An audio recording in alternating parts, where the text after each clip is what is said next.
bir tonqala ulduzla yarışsın. Evlərimiz bəzənsin, toy bayrama qarışsın.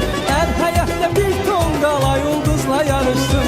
Səmənin nazlı gəlin, incə belində kəmər, baharın elçisidir bəzəkli nəlvəkilər. Səmənin nazlı gəlin, incə belində kəmər, baharın elçisidir bəzəkli nəlvəkilər. Yurdumuza yaz gəlib, tez barışsın küsənlər, taley sizə yar olsun, sevilərlər, sevənlər. Yurdumuza yaz gəlib, tez barışsın küsənlər, taley sizə yar olsun, sevilərlər, sevənlər. Qızlar əlində qına, xonça dizir yan yana, baha necə yaraşır Azərbaycana. Qızlar əlində qına, xonça dizir yan yana, baha necə yaraşır Azərbaycana. Qızlar əlində qına, xonça dizir yan yana, baha necə yaraşır Azərbaycana. Qızlar əlində qına, xonça dizir yan yana, baha necə yaraşır Azərbaycana.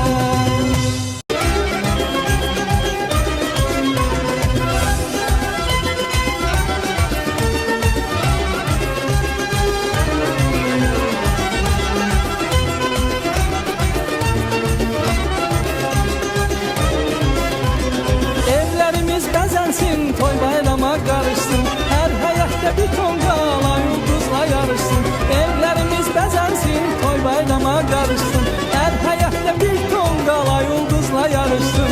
Səmənin nazlı gəlin, incə belində kəmər, baharın elçisidir bəzəkli nəlvəkilər. Səmənin nazlı gəlin, incə belində kəmər, baharın elçisidir bəzəkli nəlvəkilər. Yurdumuza yaz gəlib, tez barışsın küsənlər, taley sizə yar olsun, sevilərlər, sevənlər. Yurdumuza yaz gəlib, tez barışsın küsənlər, taley sizə yar olsun, sevilərlər, sevənlər. Qızlar əlində qına, xonça dizir yan yana, baha necə yaraşır Azərbaycana. Qızlar əlində qına, xonça dizir yan yana, baha necə yaraşır Azərbaycana. Qızlar əlində qına, xonça dizir yan yana, baha necə yaraşır Azərbaycana. Qızlar əlində qına, xonça dizir yan yana, baha necə yaraşır Azərbaycana.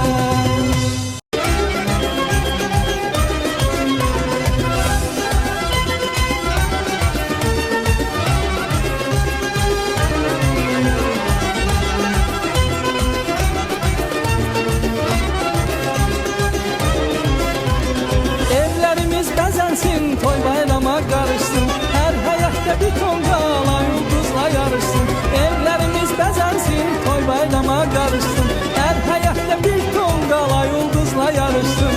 Səmənin nazlı gəlin, incə belində kəmər, baharın elçisidir bəzəkli nəlvəkilər. Səmənin nazlı gəlin, incə belində kəmər, baharın elçisidir bəzəkli nəlvəkilər. Yurdumuza yaz gəlib, tez barışsın küsənlər, taley sizə yar olsun, sevilərlər, sevənlər. Yurdumuza yaz gəlib, tez barışsın küsənlər, taley sizə yar olsun, sevilərlər, sevənlər. Qızlar əlində qına, xonça dizir yan yana, baha necə yaraşır Azərbaycana.